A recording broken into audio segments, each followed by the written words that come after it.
Creak, creak. In my wedding dress, I stood frozen in front of my soon-to-be husband's waiting room. I heard a strange noise coming from inside, a small shaking sound of a table and a raspy voice. A thump, thump. I had a bad feeling. I opened the door just enough to peek inside, hoping not to be noticed. There, I saw the back of my fiancé Daniel standing in front of the table in his tuxedo. I had always imagined how handsome he would look, my pride and joy. But what I saw filled me with utter despair. Trembling, I held up my smartphone and started live streaming. I was determined to expose the sin that stole my happiness. They would pay for their betrayal, and I would ensure I got my revenge. Let's rewind a bit. After graduating from university, I started working as a spatial designer. I've been working for 4 years now. While being a designer sounds glamorous, the reality is that the salary is low and the workload is heavy, especially on weekends. I've been working tirelessly, and recently I've been entrusted with designing stores for famous brands. I finally felt like I had made it. At the peak of my career progress, my boyfriend Daniel proposed to me. We met through a mutual friend during our university years and started dating as sophomores. Daniel, who was both academically and athletically gifted, was popular at the university. He graduated with honors and excelled in the futsal club. Even after we started dating, girls who were popular on campus continued to confess their feelings to him. My friends thought he seemed like a playboy, but I never doubted his faithfulness. He had a good personality and looks that stood out. Daniel has been working as a salesperson for a major parts manufacturer since graduation, and he is seen as having a promising future. Lately, he's been busy with work, creating sales materials, and often coming home late. He said it was a job that could only be done on the company's computer, so he couldn't work from home. Since I usually got home earlier, I took on the majority of the house chores. I accepted it as part of our lives. Recently, preparations for our wedding and meetings with our families have kept us busy, leaving little time for ourselves. This had been a concern for me. I thought that my worries would vanish once the wedding was over and we settled into our married life. But I could never have predicted what was to come. Our 7-year relationship, which had begun during our university days, was about to end in the worst possible way.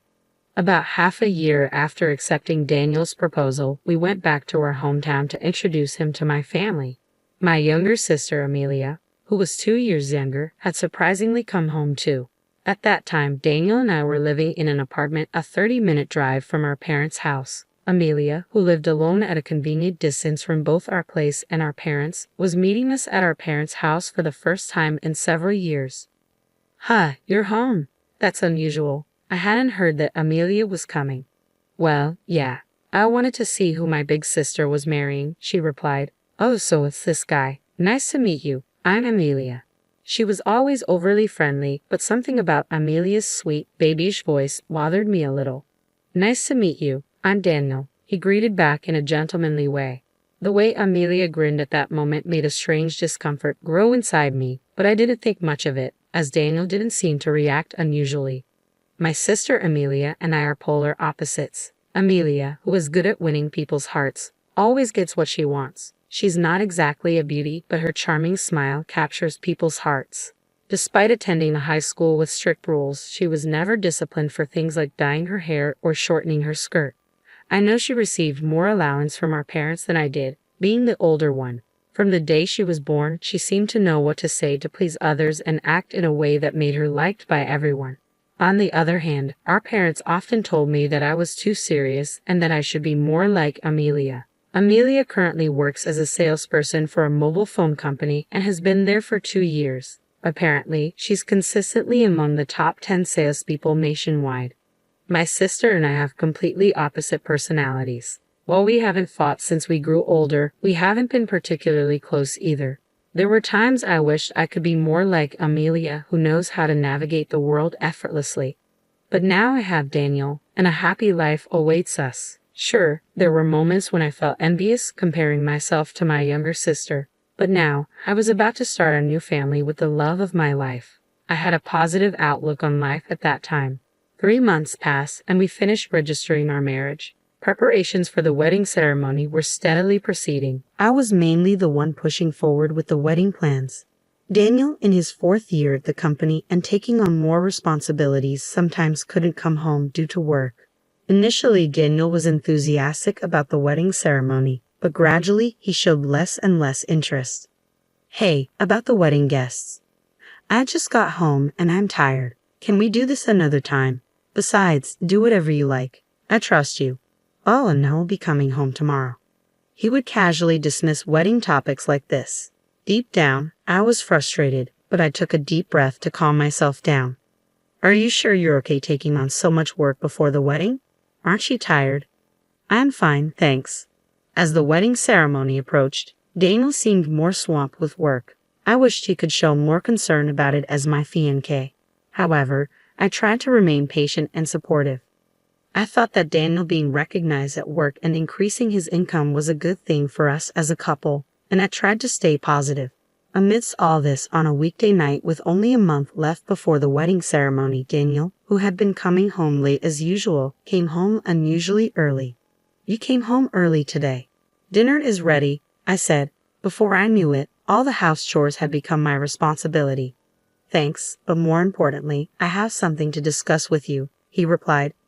What's wrong? I asked, wondering why he seemed unusually excited. Do you want to get new cell phones? If we buy 2 at the same time, it's a good deal. Some mind do business with said they can give us a bonus for introducing their services. It was true that I had been wanting to replace my cell phone, and Daniel had been complaining about his old one. But considering the expenses for the wedding ceremony, we needed to save money. What's the bonus? New models are expensive, aren't they? It's about $4,000 for 2. The bonus is $4,000. His explanation about the bonus faded as I fixated on the amount. Well, actually, I already bought them. Excuse me. He said he had already bought 2 of the latest smartphones, encouraged by someone he does business with. You just have to pay your share. The device fee is in installments. Though we both worked and were about to become husband and wife, we had agreed to manage our bank accounts separately for a while and discuss it again when we wanted kids in the future.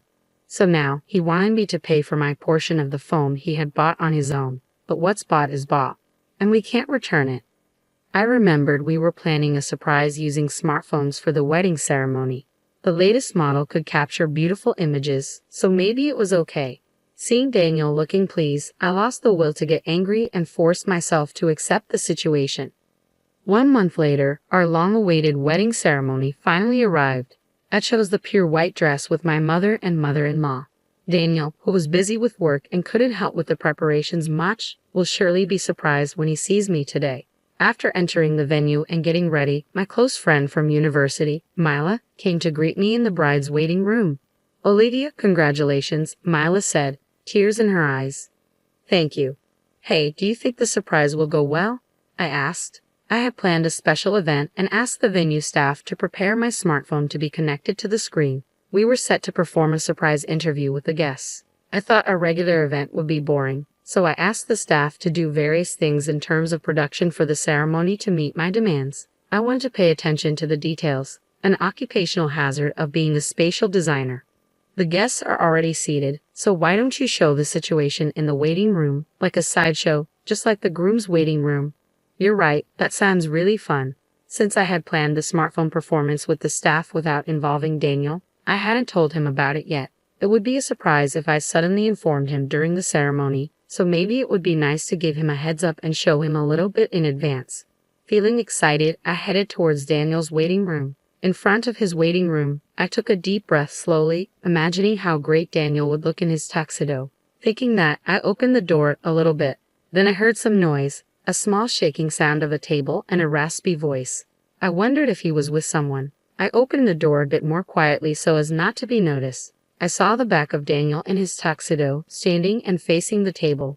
Peeking in from a bit of an angle, I could see someone lying on the table. Leaning a bit more to take a better look, I was shocked to see Amelia lying on the table. Unaware of me watching them, the two were so focused on each other. I was frozen for about 5 seconds, but then I comprehended what was happening. Surprisingly calm, I immediately took out my smartphone and turned on the live stream. I was determined to have him obliterated by society. The two in front of me were completely oblivious to my presence, and I kept filming them with my smartphone for the next 10 minutes. The venue staff had done an excellent job preparing for the surprise in the hall with the guests. This entire incident was displayed on the large screen in real time. Ironically, the new smartphone came in handy. The clear image was evident even from a distance. As it was being filmed, the guests watching the live stream were speechless. My parents and in-laws noticed the commotion, and my father-in-law was furious. My mom held him back as he raged, "That idiot son. I'm going to punish him right now." He recorded the images on the screen as evidence. After live streaming the whole incident, I stayed hidden and watched the situation, straining my ears to listen to their conversation. "Didn't you say that you wouldn't go back home when Olivia and I went to greet your parents?" It seemed they were talking about the time we went to greet my family half a year ago. "Sorry, I just thought it'd be fun and popped in. Your sister was a bit sucky, wasn't she?" She looked hilarious. It was tough pretending it was our first time meeting each other, but we weren't found out, were we? Anger welled up inside me. Was all that pretending to be meeting for the first time just an act? I couldn't believe they'd had a relationship since half a year ago. She basically never suspects me of cheating. I've never been caught since university. This guy was a serial cheater. I couldn't stop trembling with all the anger I had for him. I momentarily became dazed with shame and emptiness, realizing I had never doubted his fidelity once in the 7 years we'd been together since our sophomore year in university. As the two adjusted their clothing and started heading in my direction as if nothing had happened, panic set in. I needed to avoid being discovered. I stepped away from the door and quickly headed for the family waiting room. Inside, both my parents and my in-laws were there, all seemingly at a loss for words. My mother was sobbing uncontrollably, unable to accept my sister's betrayal. Although I should have been the one crying, oddly enough, I didn't shed a tear and just stood there silently. Then, unaware of anything that had transpired, Daniel and Amelia entered the room. "Dad, how do I look in my tuxedo?" Daniel asked, exemplifying the phrase, "ignorance is bliss." My father-in-law trembled with anger. "Ha! What's with you all?" Daniel asked, confused. "How dare you?" my father-in-law shouted, barely restrained by my mother-in-law and my dad, who looked ready to punch him. With great effort, I calmed myself down, and my mother-in-law began to explain everything that had happened. As she spoke, Daniel and Amelia's faces turned as pale as ghosts. "Oh hell, this is...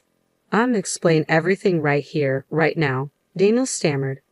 Apparently, they had met through work about 3 months after Daniel's proposal. Daniel, who works at a parts manufacturer, met Amelia, who works at a mobile phone company, at a social gathering between the two companies. Unaware that Amelia was my sister, Daniel seduced her, and their relationship developed into an affair. When he found out she was my sister, he didn't end their relationship. It turned out that Daniel had been having regular affairs since his university years. To have not noticed and married him filled me with an indescribable mix of emotions.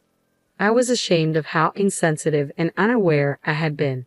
"Oh, I want to marry you, Olivia. I guess you could call this me being too young and not thinking about the consequences at all. I couldn't help but cheat. I'm really sorry, but I swear I'll turn over a new leaf and be devoted to you from now on." Even if he apologized, it was too late now. I had already decided to divorce him. I had nothing to say to this utterly irrational and foolish man. But let me just say this. When you apologize, you should say, "I'm truly sorry," right? Why don't you just start over as a grown-up? "Oh, I'm truly sorry," he stammered. My sister Amelia remained silent, looking down. She was still trying to rely on others even at a time like this. Instead of feeling anger, I pitied her. I left Daniel, who didn't want a divorce, behind as I walked out of the waiting room. I hated my serious personality even at a time like this, but now handling the guests was my top priority. I headed straight to the venue and went around apologizing to the wedding staff and guests. All the guests looked at me with sympathetic eyes. Daniel's associates, friends, and colleagues said, "We will make him take responsibility." At that moment, my feelings of disappointment were stronger than my anger. However, there were people whose expressions couldn't hide their outrage, as if it were their own matter. Above all, it was clear that the two had lost their social status, credibility, and all the relationships they had built with so many people. 1 week after the nightmare wedding, Daniel lost his position at work and had to resign. Several of our mutual friends from university were also invited, but all of them said they had cut ties with him. Amelia was also fired because Daniel's workplace contacted hers about their affair. They were disowned by their parents who had loved them so much. I claimed damages from the two of them and filed for divorce. 2 months had passed since the wedding, and just when I started to think, was that incident really a dream? I received a call from the venue. To my surprise, they invited me to work as a wedding designer. Apparently, they appreciated my abilities as a designer in the planning and production of this wedding. For someone seriously considering career advancement after the wedding was canceled, it was a dream come true. I accepted the offer without any hesitation. Now, I'm a wedding designer and have become somewhat known in the industry. I work hard every day to make other people's weddings happy, even though it's ironic that I've had a terrible wedding experience. By the way, I put the smartphone up for sale on an online marketplace right after the divorce. I guess Daniel had bought the two phones for my sister at that time. Since it was a new model that had just been released, I was able to sell it for the same price as if it were new. With the payment for damages I received from Daniel and Amelia, along with this money, I'm planning a very nice, luxurious solo trip.